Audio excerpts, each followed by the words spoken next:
ఆంధ్రప్రదేశ్ రాష్ట్రంలో వైఎస్ఆర్సీపీ నాయకుల ప్రవర్తన ఏ విధంగా ఉంటుందో ప్రత్యేకంగా చెప్పనక్కర్లేదు. ఏకంగా అసెంబ్లీలో సైతం బూతులు మాట్లాడి వాళ్ళ పార్టీ పరువు తీసిన నేతలు వైఎస్ఆర్సీపీ నాయకులు.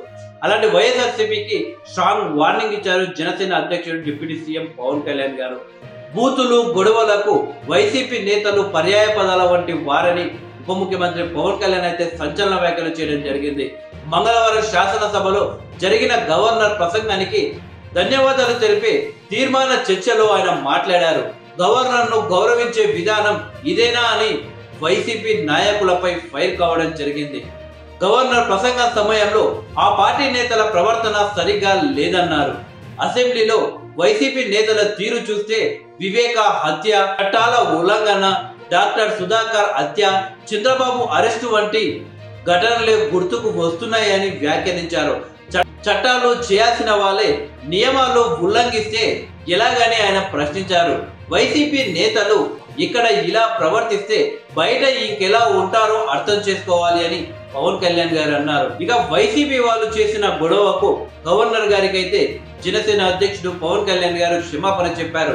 వైసీపీ నేతలు గవర్నర్ ప్రసంగాన్ని బహిష్కరించడం దురదృష్టకరమని పేర్కొన్నారు. ఎన్డీఏ సభ్యులు బాధ్యయుతంగా వ్యవహరించారని ఆయన తెలిపారు. గత ప్రభుత్వం రాజధాని విషయంలో 3 ముక్కలు ఆడిందని కళ్యాణ్ ఆరోపించారు. గత ప్రభుత్వంలో శాంతి భద్రతలు క్షీణించాయి అని జల్ జీవన్ మిషన్ నిధులను దుర్వినియోగం చేశారు అని ఆరోపించారు.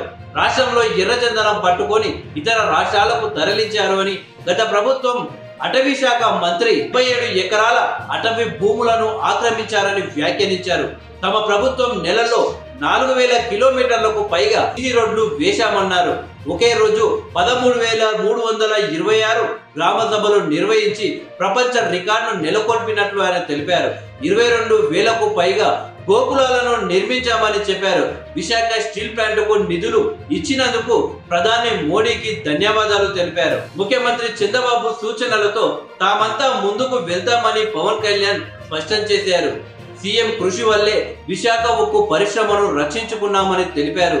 గత ప్రభుత్వం విశాఖ స్టీల్ ప్లాంట్ లో ప్లాట్లు చేసేందుకు సిద్ధమైందని వ్యాఖ్యానించారు. 2047 నాటికి ఏపీని స్వర్ణాంధ్రంగా తీర్చిదిద్దేందుకు అంతా కలిసి కృషి చేస్తామని తెలిపారు. గత 5 ఏళ్లలో చాలా ఇబ్బందులు పడినా ఏపీ ప్రజల కోసం నిలబడే ఉన్నామన్నారు. ఎన్ని ఇబ్బందులు ఉన్నా వచ్చే 15 ఏళ్లు కలిసే ఉంటామని స్పష్టం చేశారు. వైసీపీని మాత్రం ఇక్కడ అడుగు పెట్టబోనీయమని తెలిపారు. ఓట్ల శాతం ప్రకారం ప్రతిపక్ష హోదా కావాలి అంటే జర్మనీ వెళ్ళాలి అని మరోసారి పవన్ కళ్యాణ్ వైసీపీ నేతలను ఎద్దేవా చేశారు.